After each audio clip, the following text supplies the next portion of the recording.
మరి దీని వెనకాల ఆంతర్యం ఏంటి? నరుని కష్టమును బట్టి ఐశ్వర్యవంతుడు కాదు, యెహోవా ఆశీర్వాదము ఐశ్వర్యం ఇచ్చును. ఈ మాట ఎంతమంది నమ్మగలుగుతారు?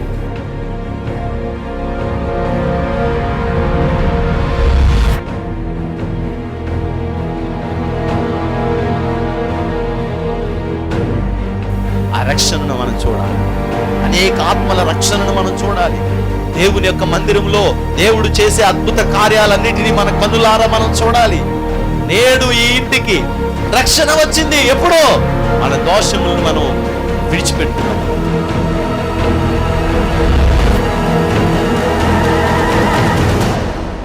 నీ పాపములు శారీరకంగా మరలా చేయకుండా సిద్ధపడి, నువ్వు ఇదిగో నా పాపాన్ని నేను వదిలిపెట్టేశాను, ఇదిగో నేను స్తుతిస్తున్నాను, నేను తప్పు చేశాను ప్రభా అని నువ్వు ఎప్పుడైతే వదిలేసి దేవుని దగ్గర ప్రార్థన చేయడం మొదలుపెడతావో, పరిశుద్ధాత్మ అగ్ని వచ్చి నిన్ను తాకి శుద్ధి చేసి ఈ పాపములో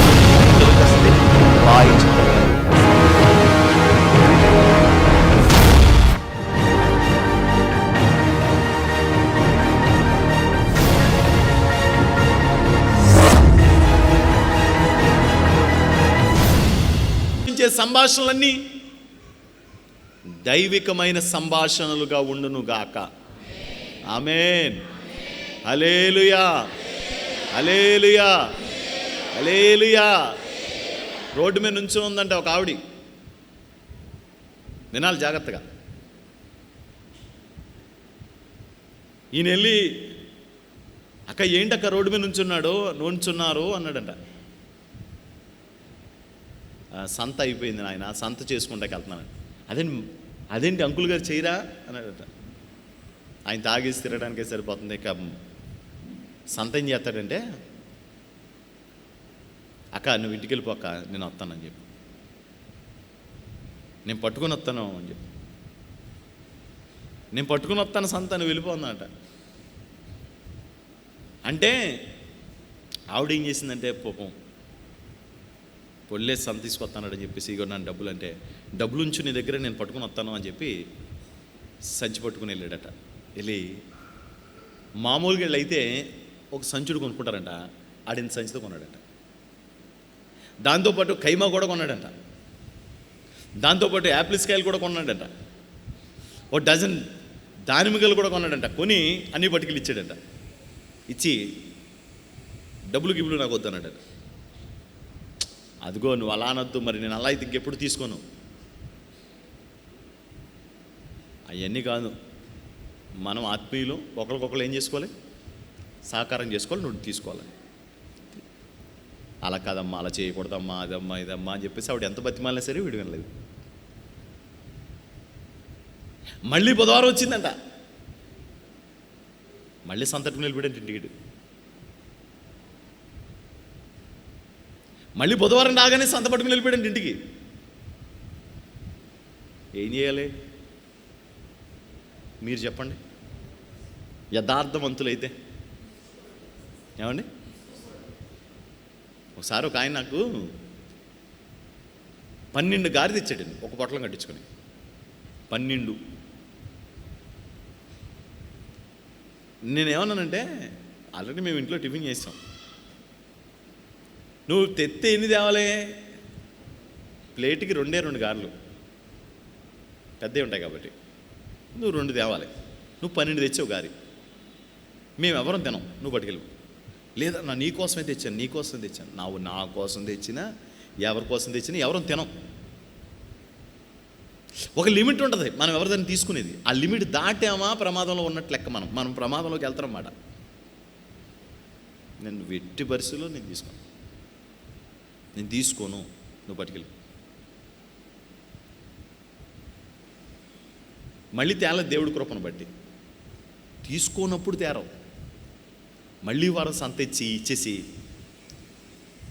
అక్క మొన్న వారం టీ పెట్టావు కదక్క, టీ నేను ఎక్కడ పెట్టానో రాజ్యం పెట్టింది అన్నట. రాజ్యం పెట్టిందా? అవును, అది టీ బాగా పెడుతుంది, దానికి వంట పెంట రాదు కానీ టీ బాగా పెడుతుంది అని చెప్పింది. ఏమే బాబుకో టీ పెట్టిందని. వీడు మళ్ళీ 2 రోజులకి వచ్చాడంట, మామిడి తండ్ర పట్టుకుని. మీకు అర్థమైంది ఏమన్నా కదా? అర్థం అవ్వలేదా? ఎంతమందికి అర్థమైంది సార్? చేయించు. Very good. ఇది దేనికి వస్తున్నాడు? రాజ్యానికా?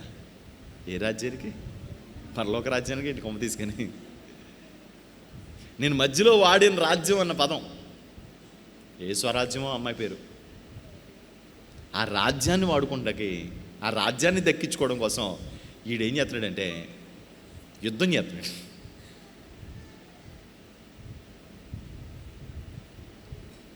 అస్తమానం మామిడి తండ్ర పట్టుకెళ్ళడం, బందర్ వెళ్తే బందర్ లడ్డు, రాజమండ్రి వెళ్తే ఐస్కోవా, ఇటు విజయవాడ వెళ్తే బిర్యానీ, అటు కాజే వెళ్తే ఇంకోటి, ఎక్కడికి వెళ్తే అక్కడికి తెచ్చేస్తున్నాడు. ఈవిడ తెలుస్తుంది సమస్య ఏంటని, కానీ ఏంటి అటు చిన్న తాయిలో వేస్తాడు. ఆడపిల్లల తల్లులు, ఆడపిల్లలు కానీ ఇలా ఎవరైనా వెకిలేశాలు వేసి వచ్చుకొచ్చారనుకో, ఏమనుకోకు నాన్న, అలా తీసుకురాకూడదు. కొంచెం బాగా చెప్పండి, కొంచెం కటుగా చెప్పండి, పెద్ద సమస్య ఏం కాదు. కొంచెం బాగా చెప్పండి, ఏం కాదు. అలా తీసుకురాకూడదు, అలా తీసుకురాకూడదు. చెల్లెళ్ళు ఉన్నారు కదా ఇంట్లో, ప్రాబ్లం అవుతుంది రేపు పొద్దున. ఏమా తీసుకురాకే? వేరే రకంగా కాదు, నువ్వు మంచోడివే, నువ్వు చాలా యథార్థవంతుడివే, కొంచెం జ్ఞానం ఉపయోగించండి. అంతేగాని నువ్వు ఎంత ప్రేమగలవాడు, నువ్వు ఎంత ప్రేమగలవాడు అన్నావు అనుకోండి, ఇంకా అంతే. ఆ తర్వాత కొన్నాళ్ళు పోయిన తర్వాత ఆ అమ్మాయికి ఈడు మొగుడయ్యాడు. ఆ కొన్నాళ్ళు పోయిన తర్వాత ఆ అమ్మాయి మళ్ళీ యథాస్థితిగా ఎక్కడుందో అక్కడ పుట్టింటికి వచ్చేసింది. విడాకులు అయిపోయినాయి. ఇటు జీవితము అటు పరిస్థితి అన్నీ చిందరవందరైపోయినాయి. ఇదంతా మన మీద ఉంది, మనం తీసుకోవట్లేదు జాగ్రత్త. కాబట్టి దేవుని వాక్యం మనకేం సూచిస్తూ ఉందంటే, నువ్వు జాగ్రత్త పడకపోతే కనుక వచ్చే గొంగల పురుగు మన చెట్టును తినే ప్రమాదం ఉంది. వచ్చే మిడతలు మనల్ని నాశనం చేసే ప్రమాదం ఉంది. వచ్చే పసర పురుగు మన కుటుంబం మీద దాడి చేసే ప్రమాదం ఉంది. కాబట్టి ఇది దేవుని వాక్యానికి వ్యతిరేకమవుతుంది. ఇప్పుడు కూర్చుని వాళ్ళ అమ్మ ఏడుస్తుంది, పిల్ల జీవితాన్ని నేనే సర్వనాశనం చేశానండి. ఆడింటికి వస్తూ ఉండేవాడు అత్మానం. పెళ్ళేకి తెలిసిందండి, వీడు ఇలాగ 4-5 ఏళ్ళకి వెళ్ళాడట. ఇలా 4-5 ఏళ్ళకి వెళ్ళాడండి. వీడు మంచోడు కాదు. వీడు వేరే అమ్మాయిలతో చాటింగ్లు చేసేవాడంట పెళ్ళైన తర్వాత. నాకు చేతి తప్పేంటి, నాకు అందరినీ ప్రేమింతానంటాడట. అందరినీ ప్రేమింతాడండి దౌర్భాగ్యుడు. ఆ పిల్లల్ని నరకం పెట్టాడు, కొట్టేవాడు, బాధ పెట్టేవాడు, ఇబ్బంది పెట్టి లాస్ట్కి అటు ఇటు అయ్యి విడాకులు అయిపోయి మళ్ళీ పుట్టింటికి వచ్చి ఇంట్లో ఉంది. ఆ పిల్లకు ఒక ఆడపిల్ల ఏడుస్తుంది, నా పిల్ల జీవితాన్ని నేనే నాశనం చేశానండి అని. దేవుని వాక్యం ఉంటుంది, చెట్టు మొత్తం నాశనం అయిపోయిన తర్వాత నువ్వేం చేస్తున్నావు? చెట్టు మొత్తం నాశనం అయిపోయేదాకా నువ్వేం చేస్తున్నావు? సోద్యం చూస్తున్నావా? పిల్లోడు మంచం మీదకి వచ్చి నడు విరిగిపోయి మంచం మీద పడేదాకా నువ్వేం చేస్తున్నావు? సోద్యం చూస్తున్నావా? తల్లికి తండ్రివి మొత్తం సమస్యలోకి వెళ్ళిపోయి గోతులోకి వెళ్ళిపోయి నాశనం అయిపోయేదాకా నువ్వేం చేస్తున్నావు? లోపల అవయవాలన్నీ సర్వనాశనం అయిపోయేదాకా నువ్వేం చేస్తున్నావు చూసుకోకుండా?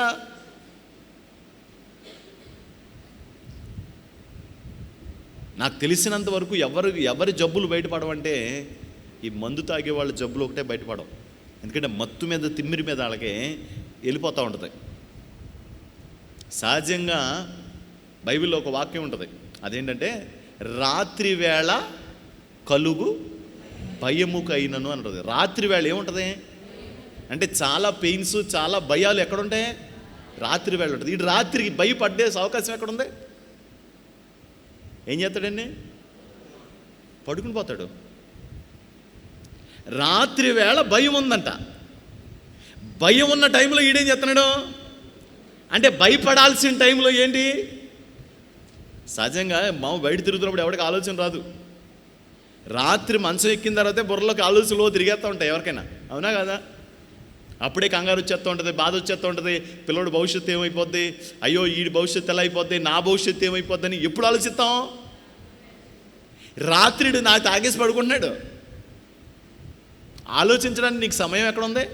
రాత్రి వేళ కలుగు వాక్యంలో ఉందా లేదా? నా ఇంకా కోపంగా చూస్తారండి. తీసి చదవండి వాక్యంలో ఒకసారి, తీసి చదవండి. 91వ కీర్తన 91వ కీర్తన 5వ వచనం. ఓకే, 5వ వచనం. రాత్రి వేళ కలుగు భయముకైనను. రాత్రి వేళ కలుగు భయముకైనను. రాత్రి వేళ కలుగు, రాత్రి వేళ ఏం కలుగుతుంది? మరి ఈడేం చేస్తున్నాడు? నిద్రపోతున్నాడు. నేను మా ఫ్రెండ్ ఒకడు తాగుపోతాడు. ఫ్రెండ్ అంటే వేరేగా అనుకోకండి. అని అడిగాను, మరి మీ నాన్నగారు ఏమనరా అని. నేను క్వార్టర్ అయితే ఆయన వాటర్ లేకుండా క్వార్టర్ తాగుతాడు. నేను నా క్వార్టర్లో అయితే వాటర్ కావాలి, ఆయన క్వార్టర్లో అయితే వాటర్ ఎక్కలేదు, పచ్చి తాగుతాడట ఆయన. అంటే ఎవరి దగ్గర వస్తుంది వాసన ఎక్కువ? అందుకని నాకంటే ముందుగానే బొబ్బుంటారు ఆయన.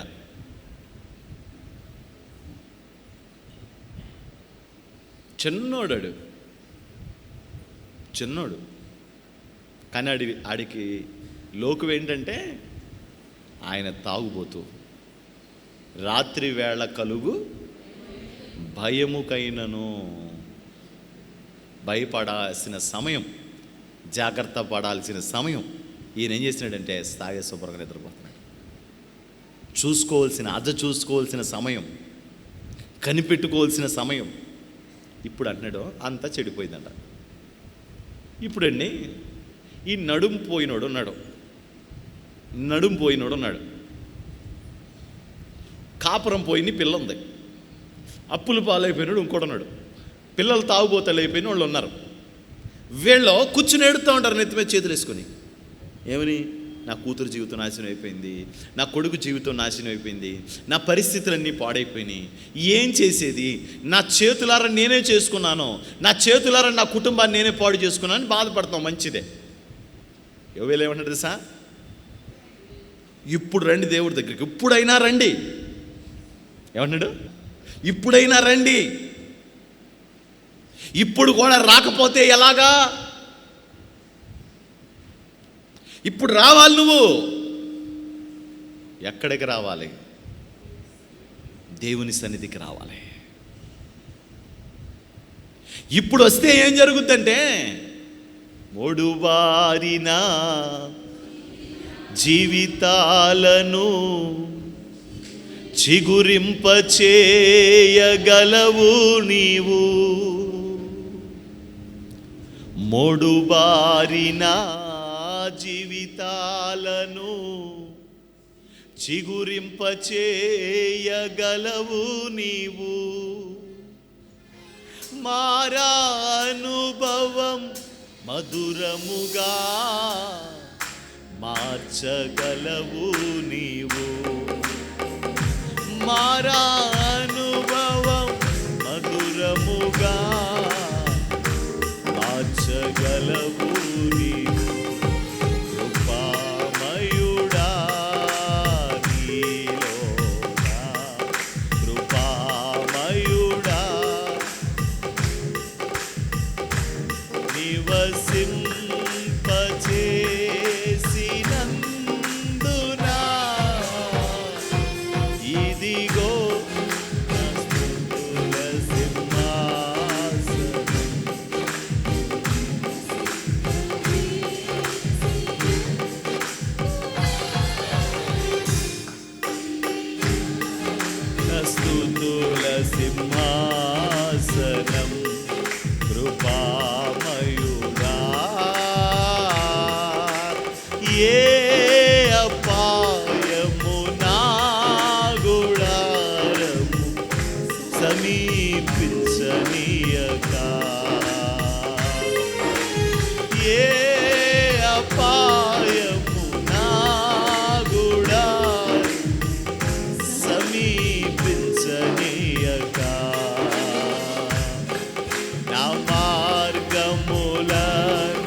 సన్నిధిలో ఇప్పుడైనా సర్వస్వము పోయి నాశనం అయిపోయి ఆడపిల్లని ఇంట్లో పెట్టుకుని చూస్తున్నావు. ఇప్పుడైనా నడుము విరిగిపోయి పిల్లాడు రోగంతో ఇంట్లో బాధపడుతున్నాడు. ఇప్పుడైనా రాగలవా? మొదటి జాగ్రత్త పడలేదండి, నాశనం అయిపోయింది మొత్తం. ఇప్పుడు అంటున్నాడు దేవుడు, యోవేలు అంటున్నాడు, ఇప్పుడైనా రండి రా. ఇప్పుడు వస్తే ఏం జరుగుద్దండి? ఏమండి ఇప్పుడు వస్తే ఏం జరుగుద్దండి? ఏమన్నా జరుగుద్దండి? ఇప్పుడు వచ్చినా జరుగుద్దా? ఇలా పేపర్ తీసుకుని చదివి అలా కూలిపోయారంట మొత్తం అందరూ. ఏంటంటే ఏం చెప్పమంటావు? ఇది కాగితం కాదు, మరణ శాసనం. యూదులందరినీ ఒకే నెల, ఒకే గంటలో, ఒకే సమయంలో అన్ని సంస్థానాల్లో చంపేయమని రాజు ఆజ్ఞ పంపించాడు. ఆ సంస్థానపు లెటర్ ఇది. దీని మీద ముద్ర, రాజుగారి ముద్ర ఉంది. ఎవరి ముద్ర? రాజుగారి ముద్ర ఉంది. దీన్ని మార్చడం ఎవడి వల్ల కాదు. అప్పుడు ఏం చేస్తున్నారు తెలుసండి జనంలో? 2000 సంవత్సరంలోనంట యేసు ప్రభు వచ్చేస్తారని, యోగాంతం వచ్చేద్దనేసి చాలా పుకార్లు జరిగినాయి. 2000 సంవత్సరంలో ఇక్కడ ఉన్న వాళ్ళు ఎంతమంది ఉన్నారో ఒకసారి చేయి చూపించండి. 2000 సంవత్సరంలో మందిరంలో కాదు, భూమి మీద ఉన్నారు కదా. అప్పుడు విన్నారా? ఏమన్నా వినలేదా? అప్పుడు మీరు చిన్న చిన్న పిల్లల ఏమనుకునేవారు? అంతమైపోతుందని ఏం చేస్తారు తెలుసండి? మా వాళ్ళు ఏమనేవారు తెలుసా? ఒరే అంతమైపోద్దంటారా? మనం తాగలేదు కదా, తాగాలి.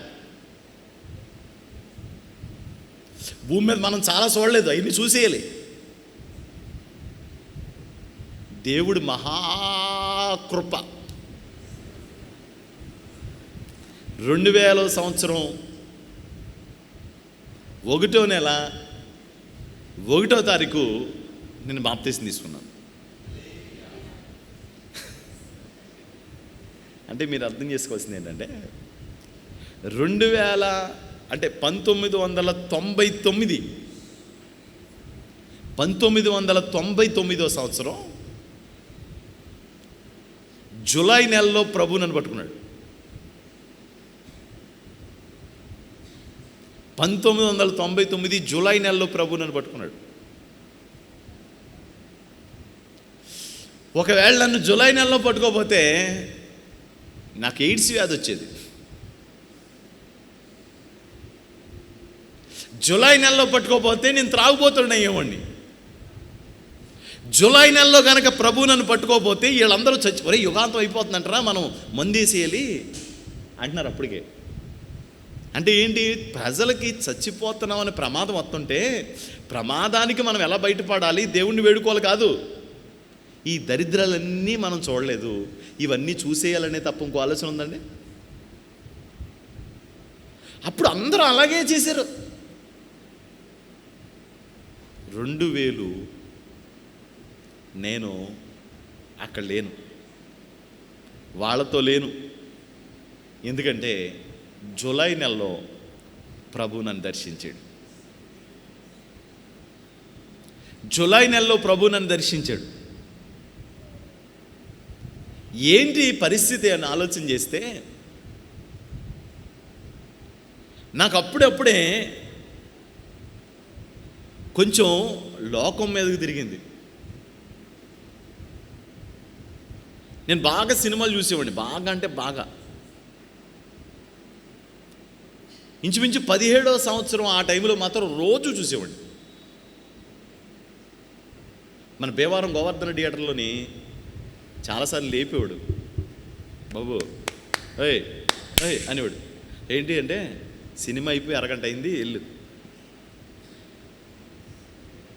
అందులో పాట ఉండేది. ఆ పాట వచ్చినప్పుడు ఏంటి తెలియదు, నిద్ర వచ్చేది. ఎందుకంటే అప్పటికి రోజు వెళ్ళివ్వండి ఆ సినిమాకి. చూసి సినిమా రోజు చూస్తే ఏమొద్ది, నిద్ర వచ్చేది. అది వచ్చేయడం. ఇక్కడ మన కర్మ ఏంటంటే చూస్తే కానీ ఇంటికి వెళ్తే కానీ నిద్ర పడదు.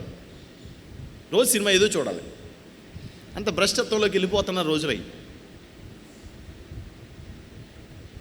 ఆదివారం ఉదయం మొదలుపెట్టి సాయంకాలం వరకు చూసేవాడిని. ఏ పనికిమాలిన సినిమాలు ఉంటాయో ఆ పనికిమాలిన సినిమాలు చుట్టూ తిరిగేవాడిని.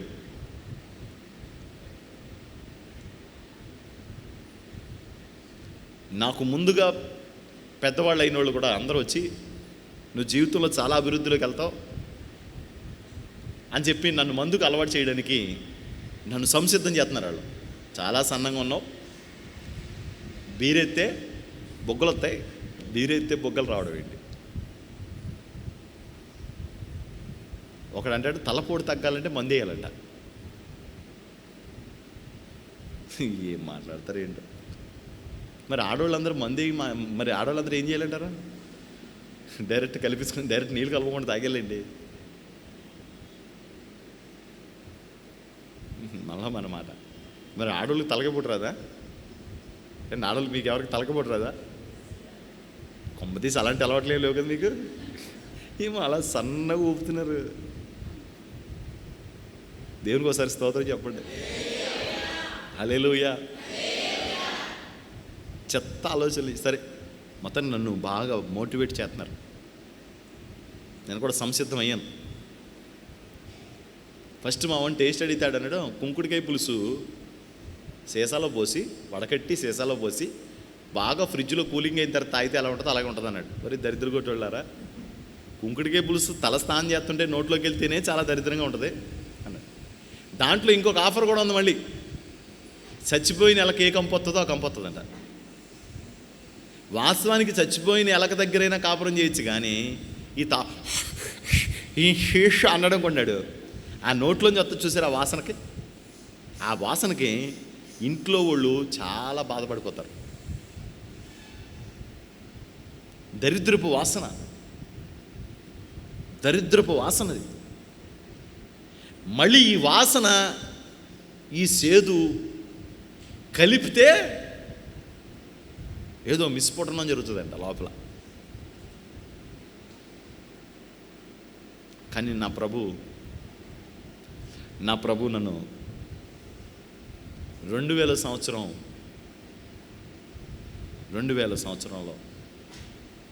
నా ప్రభు నాకు బాప్తిస్మం ఇచ్చేశారు. ఇప్పుడు నా జీవితం లోపలికి వెళ్ళిపోతుంది. నేను మీకు తెలుసు కదా, ఏదైనా పైన ఎప్పుడు చూడను. చూస్తే కిందకి వెళ్ళిపోవాలి, లేకపోతే పైకన్నా జలాలి. అది ఎంత ఉందో ఎండింగ్ ఆ చివరి దాకా చూస్తే కానీ నాకు మనసు ఎంత ఉండదు. దేవుళ్ళలోకి వచ్చే కూడా అదే జరిగింది. అందుకే మీకు వాక్యం చెప్తున్నాను. నేను ఏ పనైనా చివరి దాకా చూస్తాను. దాని గురించి పూర్తిగా తెలుసుకుంటాను. మధ్యలో తెలుసుకున్నాను. పూర్తిగా దాని గురించి తెలిసిపోవాలి. నిద్ర పట్టదు, ఇంకా పూర్తిగా నాకు తెలియాలి. భ్రష్టత్వపు అడుగులు పడుతున్నాయి. ఒకరోజు నేను సెకండ్ షో సినిమా చూసేసి నడుచుకుంటూ వస్తున్నాను ఇంటికి. మా ఇంట్లో 4 పోర్షన్లు ఉండేది. అందులో ఒక ఆమెకి చేతపడి చేశారంట. ఆవిడ మాకు చాలా నుంచి తెలుసు.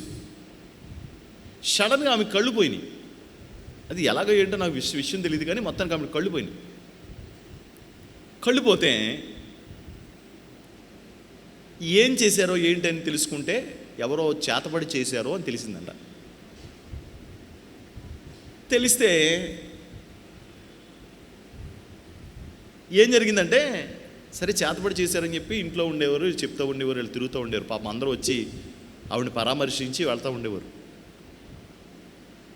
ఓ రోజు ఏం జరిగిందంటే, ఈ చేతపడి తీయించడానికి వాళ్ళు ప్రయత్నం చేస్తుంటే ఇప్పుడు ఎక్కడ వాడి ఇంటికి వచ్చి చేయాలి. అద్దెళ్లలో వాళ్ళు ఏమన్నా మేము చేతపడి పూజ చేయించుకుంటామంటే ఎవరన్నా అనుకుంటారా? ఊరుకోరు. ఇలాంటి పరిస్థితుల్లోని వీళ్ళు వచ్చి మా అమ్మ వాళ్ళని అడిగారు, ఆంటీ గారు తను చనిపోయేలాగా ఉంది, కొంచెం తీయించుకుంటాం అని అంటే వీళ్ళు సరే నువ్వు కొట్టారు. పొద్దున్న నేను వెళ్ళేటప్పుడు చెప్పారు, నువ్వు పెందలకాడ వచ్చేది సాయంత్రం అని చెప్పి. ఎప్పుడు చెప్పే మాటలే కదా అయ్యి అనుకున్నాను నేను. సెకండ్ షో సినిమా చూసి వచ్చేస్తున్నాను. మళ్ళీ సెకండ్ షో సినిమా చూడడమే కాకుండా రోడ్డు మీద అయ్యప్ప ఏజెన్సీ దగ్గర అరుగుంటే అరుగు మీద కూర్చుని మా ఫ్రెండ్ నేను ఏ కల్పన కథలు చెప్పుకున్నాం. ఆడు ఏదో పాటలు పాడమనేవాడు నన్ను. సినిమా పాటలు లేడు, దేవుడి పాటలు కాదు.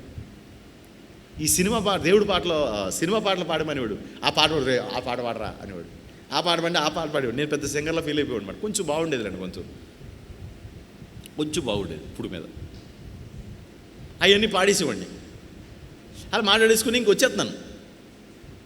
వచ్చేస్తుంటే ఈ కళ్ళు పోయిన ఆమెను చూసారా, ఈమె నెట్ట నిలువగేలా ఉండి నడుచుకుంటూ కర్రలాగా వచ్చేస్తుంది.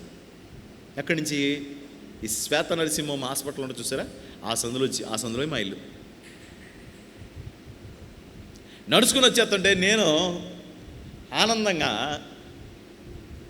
ఆ సినిమా ఊహల్లో నడుచుకుంటూ వెళ్తుంటే ఈవిడ ఇలా నడుచుకుంటూ వెళ్ళిపోతుంటే ఆవిడ చూసి, ఎప్పుడు మనకు తెలిసిన ఆంటీ గారే, ఇదేంటిది ఒక్క ఆవిడ వెళ్ళిపోతుంది ఏంటని చెప్పేసి అనుకుని కళ్ళు పోయినాయి కదా కళ్ళు పోయినా అన్న మగ విషయం మర్చిపోయాను. ఒక్క ఆవిడ ఇలా వెళ్ళిపోతుంది ఏంటండి ఆంటీ గారు అన్నాను. ఒక్కసారి ఇలా చూసిందండి. ఇలా చూసేటప్పటికి ఇక్కడున్న గుండి దగ్గర మోకాళ్ళ దాకా వెళ్ళిపోయింది. ఆ చూపి ఏంటో గుండెని తాకినట్టు అయింది. చాలా భయం వేసింది. చిన్నపిల్లలం కదా, 17 సంవత్సరాలు. చాలా భయం వేసి ఏంటి దేవుడు ఇలా చూసింది అని చెప్పి అనుకుని మనకెందుకులని చెప్పి ఆవిడ మామూలుగా చిన్నగన్నా అని మాట్లాడేది మంచిగా. అలాంటిది అంత సీరియస్గా చూసేటప్పటికి నాకు అర్థం కాలేదు. నడుచుకుంటే వాళ్ళమ్మ అల్లంత దూరంలో వాళ్ళమ్మ నడుచుకుంటూ వస్తుంది. ఈవిడేమి ఇలా ఒక రౌడీలో నడుతుంది. వాళ్ళమ్మ వెనకాల కీసురోమంట వస్తుంది. అది 4 రోడ్ల కార్నర్లో పడేస్తారంట. మొదట ఎవడ తొక్కుతాడో, ఈ మనిషిని ఎవరు ఎదురు పడతాడో ఆడిని నట్టుకుంటుందండి ఈ చేతబడి. అంటే వీళ్ళు పూర్తిగా బంధించలేరు అట్లని. ఇప్పుడు ఆ మహద్యోగం ఎవరు పట్టిందంటే మనకు తెలియకుండానే మనకు పట్టినట్టుంది.